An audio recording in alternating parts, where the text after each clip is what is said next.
Good evening, Assalamu Alaikum, and welcome to Sports Extra. I'm your host, Ahmed Nawaz. Now, it's been a bit of a time since we had the show with you, and definitely we brought you some great content during the holy month of Ramadan as well. Testing times, COVID-19, of course. We're fighting it as much as we can, definitely hopeful for success. But at the same time, we know that sports around the world is affected, and we're trying to get you the best of Sports Extra from the platform of PTV World. Now, once again, we're bringing you a very exclusive program tonight. We're going to be in conversation with probably one of the great sportsmen that we have known in these times as well. What a great ambassador he has been for Pakistan, and what success he has achieved through his professional career as well. And now definitely he's punching Corona right in the face at the same time as well. I think words would not do enough justice. So the guest for tonight, I think to introduce him, we've got a great profile package courtesy of our team by Sports Extra. So let's just take a look. Amir Khan made his professional debut against David Bailey in July 2005. The fight drew an audience of 4.4 million viewers, which was ITV's best Saturday night viewing figures of the month. Khan won his first regional title on 14 July 2007, beating Willie Lemon at the O2 Arena to become Commonwealth lightweight champion. On 2nd February 2008, Khan had to defend his Commonwealth title against late replacement Gary Clare at the Excel Arena, London. On 5th April 2008, Khan beat Christiansen, dropping him 3 times in the 7th round to force a technical knockout stoppage. In early 2009, it was announced that Khan would fight former 7-time and 3-weight world champion Marco Antonio Barrera. Barrera was ranked number 1 and Khan number 5 in the world boxing lightweight rankings. On 14 March 2009, at the men's arena in Manchester, Khan defeated Barrera by technical decision. Following his victory over Molina, Khan returned to the UK for a fight against 33-year-old Julio Diaz. Khan managed to hold on throughout the fight to go on to win by unanimous decision. Khan made his return to welterweight in 2017 and was set up for a fight against welterweight champion Manny Pacquiao. Till now, Amir Khan has participated in a total of 39 fights. He has registered 34 wins and lost only 5 fights. Khan has won 34 fights, in which 21 have been won by knockout and 13 of them have been won by unanimous decision.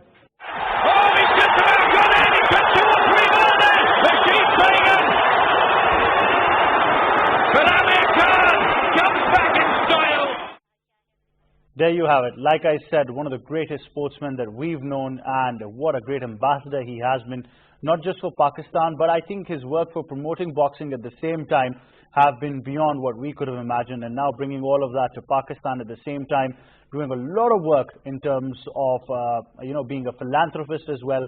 He's a boxing promoter at the same time as well, and I think his title really does justice, that he's none other than the great Amir King Khan. And we're going to be talking to him exclusively tonight on Sports Extra about his career as well. Amir, Assalamu Alaikum. Welcome to Sports Extra. Thank you for having me on.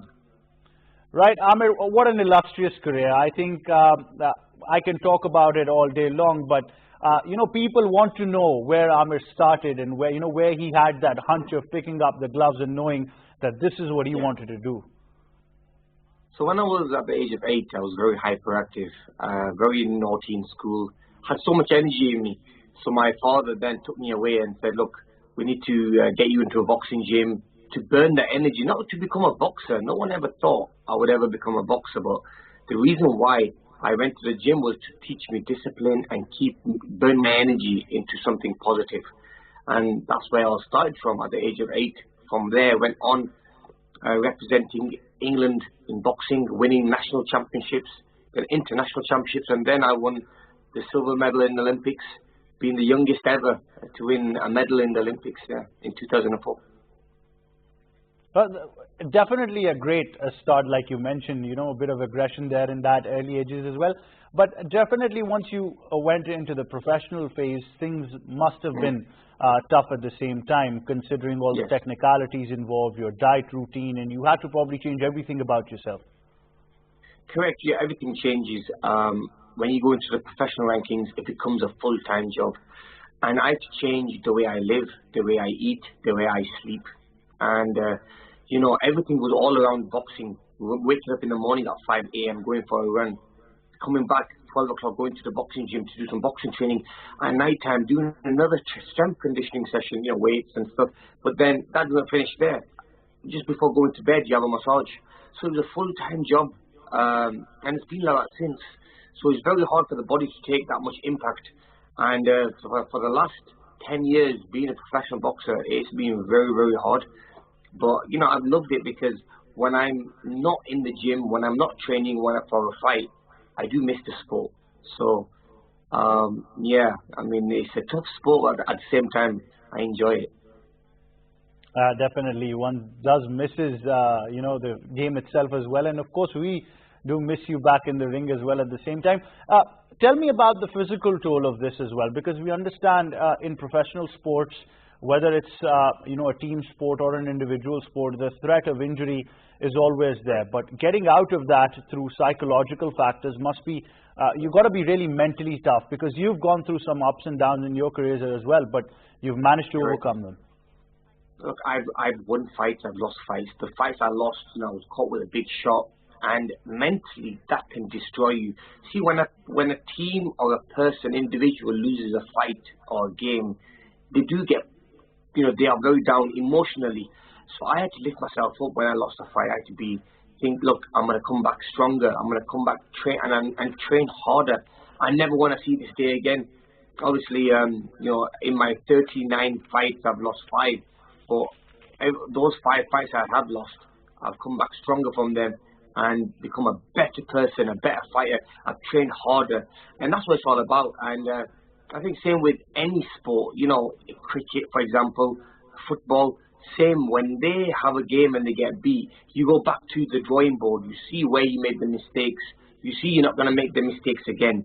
And then, you work harder and harder towards becoming a better sportsman. Definitely. Your fight where you defeated Marcus back in 2010 was voted as the best fight of the year by the Boxing Writers Association of America. Talk us through that fight as well. So that fight was one of the best fights of the year. It was the best fight of the year, and a lot of people say it was the best fight of the decade. Marcus Maidana came into the fight with, I think he had only one loss, which was a draw loss. And he was a knockout puncher. He literally destroyed everybody he fights. He had a 90% knockout ratio. Was probably one of the hardest punches in the division. Was one of the most dangerous fighters that nobody wanted to fight. And my second fight in America, they offered this fight to me, and I was like, yeah, I'll fight him. See, in Pakistani blood, I'm a British Pakistani. Being a Pakistani, we have it in our blood. We're strong. We're not scared of anything or anyone. And I decided to take on this Marcos Maidana, and it was a brutal fight. I remember in the first round, I put him down with a body shot. He has never been down in his whole career. I hit him with the left hook to the body, and he went down. And I think that was a time when I woke up the dragon, really, because he was totally a different fighter. After that, he was putting so much pressure on me. And believe it or not, I know when you say mentally and physically, box can do you bad. That fight, I do not remember anything from after the fight till the next morning. I don't know who put me to bed. I didn't know that I went to the hospital for, obviously we have regular tests. That's one of the reasons I'm in the sport still, because, one thing about boxing now is it's progressed a lot since the Muhammad Ali days and the Mike Tyson days. What we've done now is every year there's a regular test. They test from every year to see the difference from 1 year and year 1 and year 2. Also, you get your blood tests, you do your treatments to make sure that physically you're going to be okay. And also after the sport of boxing, you have another thorough medical test to show that you're going to be okay and you don't need any help physically and mentally. So I think boxing now has improved on that side. But yeah, the Marcos Maidana fight was one fight that you don't need too many of. You only need a few of them. But overall, it was a great fight. Well, it's a very particular point that you mentioned, and I think it's a true fact about having that Pakistani blood inside your veins as well, gets you tending to be a bit courageous and aggressive at the same time. We've mostly seen a couple of your fights which have just I can say it ended in a couple of minutes where you've knocked your opponent down. So you think that Pakistani aggression brings that as well, or definitely it is the training that you go through? No, it comes from the Pakistan blood. You know, I honestly, since I've been coming to Pakistan and spending more time there, and I cannot believe the amount of love and support I have there. And it's the people there that, you know, that motivate me, that give me the strength. And I go there and do it for the people of Pakistan. I do it for the people of the UK as well. Because without the fans and without the support, you know, and like we go back to the genetically, you know, Pakistani fighters, Pakistani people are very tough. We are very strong, we are very tough, and we love to push it right to the limit. And maybe past the limit, which could be quite dangerous at times. But to be honest with you, I think it's got to do with not only hard training, but having the Pakistan blood. Definitely. 2014, pride of performance by the government of Pakistan. You always carry the national flag up high, whether you're definitely representing Britain, but at the same time, we've always seen the Pakistani flag being carried by you with great pride. That must have been special, getting that pride of performance. It was amazing, and I could not go to pick it up. My mom and dad went at the time to pick up this medal that I had, the trophy I had from the President of Pakistan. And it was amazing because, you know, even though being a British citizen, my heart is still for Pakistan. The work I do for Pakistan in charity, even when I travel to Pakistan, I have a house there. I've invested in Pakistan myself, and I have a charity foundation, which is the Amir Khan Foundation, which Pakistan is the #1 location I always support. But it makes me very happy to, you know, be honoured for this as well from my country. My country honoured me for it's one of the biggest prizes that any personality could get, and I'm very fortunate to be one of those. And it shows me that the people of Pakistan appreciate the work I do for them. Definitely we do, and we're really proud of you at the same time. I must ask you one thing very particular about your career at the same time, that from a boxer, you've also gone through the phase of becoming a promoter, and then of course you're also very keen in the development of boxing in Pakistan at the same time as well. So how's that transformation been for you? So a transformation in promoting is a little bit different. Now, I'm a professional fighter. I've always been around my promoters just to see and pick up a few points. Now I've picked everything up back from my last 3 fights. I've promoted myself, and I've been the sole promoter for the show, and then talks to TV companies. So recently we were going to do a big boxing event in Pakistan, literally a week before lockdown happened in Pakistan with COVID-19. So I got onto the phone with Dr. Numan from PTV, and we decided that the boxing event I am going to host in Islamabad at the Boxing Academy, the Amir Khan Boxing Academy. We're going to make sure that we have TV coverage. And obviously Dr. Numan said, look, you have my full support, you're doing great things, and now if you go into the promotional path, we would love to support you and help you. So they give me PTV Sport Live, which I was very thankful of. But we are going to do a boxing show. As soon as this pandemic time finishes, we're going to do a big boxing event. We've got boxers from Karachi, boxers from Pakistan, Islamabad, Lahore, Quetta, from all over the Pakistan region. And we want to not bring fighters from overseas to Pakistan. We want to first look after our own fighters, give them a platform, give them an opportunity to fight. And inshallah, I want to do 4 or 5 shows like this every year. And the first one, as soon as the lockdown's finished, inshallah, we are going to do a very big show, literally straight after the lockdown's over. Inshallah. Amir, you'll always have the support of the Pakistani nation, PTV World, obviously, at the same time as well. All of PTV's platforms are there for you, and we must certainly applaud the work you're doing in Pakistan. Of course, we're also going to be talking about the fact that Amir is doing a lot of work in these testing times of COVID-19, and even before that, his work in philanthropy have been great for the nation as well. We're going to be talking about that and definitely discussing this with Amir as well. But let's watch a report by our Sports Extra team that gives you more details of Amir's work.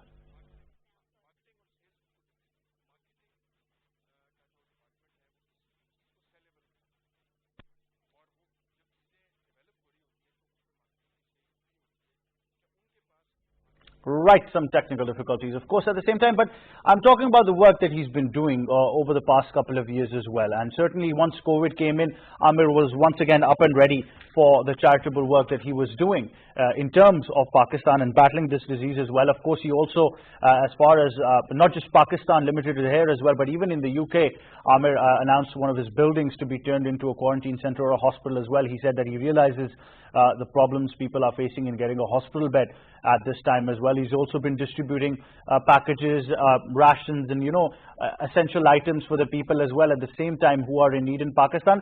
Amir, Corona has definitely affected all of us, we must say, but there are segments of society that have been affected more than we have been. These are less, people who are not that much fortunate. So how's that journey been in terms of providing for them in these testing times of COVID-19? It's been very difficult to see the people that are suffering, not only in Pakistan, but in the UK as well, where I live. And it's very difficult for me to do, to go out there and do as much. I'm only one person, and I have a team around me as well. But, we've, in total in the UK, we've given around about 25,000 families food boxes, food bags to survive. And in the food boxes, there's food there, there's medication, there's sanitation, there's literally a lot of things in there which will last them maybe 2 to 3 weeks. And we've been doing up and down the country, from started off in Bolton where I live, to Manchester, Birmingham, all the way to London. And inshallah this week we can do the same thing. We're now looking at doing Scotland next, Middlesbrough, Newcastle, and those areas. So it gives me peace when the people that need help the most are the English, British people. They're the ones that are very less fortunate and they need our support. And it's great to see that, me being a British Pakistani, I still, doesn't matter what colour you are, my team still goes out and helps those people. And same in Pakistan, we did a big distribution from the Amir Khan Academy in Islamabad. We, alhamdulillah, give around 15,000 food bags to the poor people and the less fortunate people of Pakistan, those that need help through this COVID-19. And inshallah, in the next week or two, we are going to do another distribution. Also, I did another distribution in Liari. Now, Liari is a place a lot of people forget about, which is in Karachi. And all these contacts are from boxing. Alhamdulillah, I'm very lucky to have all these contacts all around Pakistan as well, and all around the world where I can help. So, Nadir Baloch and also Usman Wazir and Muhammad Wasim, all boxers, decided to join me, help me to distribute. And they told me the locations. I sent the money, I sent the food, I sent the aid, and we got everything packed up and packaged to give to the poor people. So I just want to thank them for all their support and help. But I think if everybody, especially sportsmen who the whole of Pakistan follows, the whole of Pakistan looks up to, they should do that a little bit, because if everybody helped, Pakistan would be a better place. Definitely a better place. You feel that once you're a sports personality being loved by millions of people out there, it gives you that sense of responsibility as well. And definitely you're an opinion maker, because people tend to listen to all the stuff that you're saying and tend to follow those routines as well. Alhamdulillah, I am in a position where a lot of things I say, a lot of people listen to, and the media, especially the world media, picks that up. So yeah, I'm in a very fortunate position that way. But and that's the reason I love to come to Pakistan and to do my bit to help them, support them. And in any way I can do that for my country, I will do that. Definitely. Amir, I would once again like to thank you for giving out so much time and giving out so much for the people of Pakistan in terms of boxing, in terms of the work you're doing for philanthropy as well, in terms of helping the people during these times of COVID-19. Is there any message you'd like to give to all of your fans and all of the people watching you throughout the world through the platform of PTV World? Yeah, I'd like to say, inshallah, now with boxing more coming to the end of my sport, I always want to be involved with Pakistan. I always also want to be involved with the UK, but the way I want to be involved in with Pakistan is I love to be like a sports ambassador for the country, where I can help to improve sport as a whole in Pakistan. So I'm willing to come to Pakistan regularly to help the government to help the people of Pakistan, to make Pakistan a better sporting country, and inshallah one day having an Olympian, having a medalist from the Commonwealth Games. This is where Pakistan needs to be. With the population that we have in Pakistan, we need to utilize the people to get into sport, get into different events. So inshallah, I'm willing to give my time to Pakistan, and I think this is where it comes under maybe the sports ministry or maybe the government of Pakistan, Mr. Imran Khan, who's also been a sportsman, to give me a path that I can follow and hopefully help the people of Pakistan. Definitely. And finally, on a lighter side, how are you and your beautiful young ones hanging up in these testing times of lockdown? You finding some good activities with the girls? I am trying, yes. My baby boy is the youngest. His name is Xavier. He's very hard in a way where I have to take him out because he's so young at the moment. He's only 2 months old. The 2 girls, oh my God, they drive me crazy. Lamaisa and Elena, they literally, they work me out, and it's like an extra workout when I'm with them. They like to run around. But today, believe it or not, the schools have opened up again in the UK. So Lamaisa, this morning, I was up at 8 o'clock. We got her ready for school, and she's been in school. So schools have started in the UK, and in an hour I'm going to go pick her back up from school. But it's just good that things are coming back to normality in the UK, slowly. So this is the first test to get people back in school again. So which is why the house is quiet today. Definitely. Amir, once again, thank you so much. I guess we can just say thank you so much for being Amir Khan for us, giving us so much hope, so much to look forward to, and definitely doing so much for Pakistan and its people. Thank you very much. Thank you. There you have it. Amir Khan, the professional boxer, philanthropist, promoter, and whenever I've talked to Amir Khan, I think you truly connect with him, and the work he's been doing for the people is truly special at the same time as well. And like he said, it's all about helping out, reaching out to people in these testing times as well. And all of us need to do that. But you also need to understand and remember everything that the government and your authorities are telling you at the same time. Staying safe is one thing, but following the SOPs is something very important at the same time as well, because this is where we can defeat this pandemic and definitely come out strong, not just as a nation, but humanity in general as well. There you have it, this very exclusive of Sports Extra with Amir Khan, and we'll be bringing you more such programs and very exclusive programming throughout the week as well as Sports Extra continues. From me and the entire team, we're going to say stay safe, stay at home, but it's goodbye for now.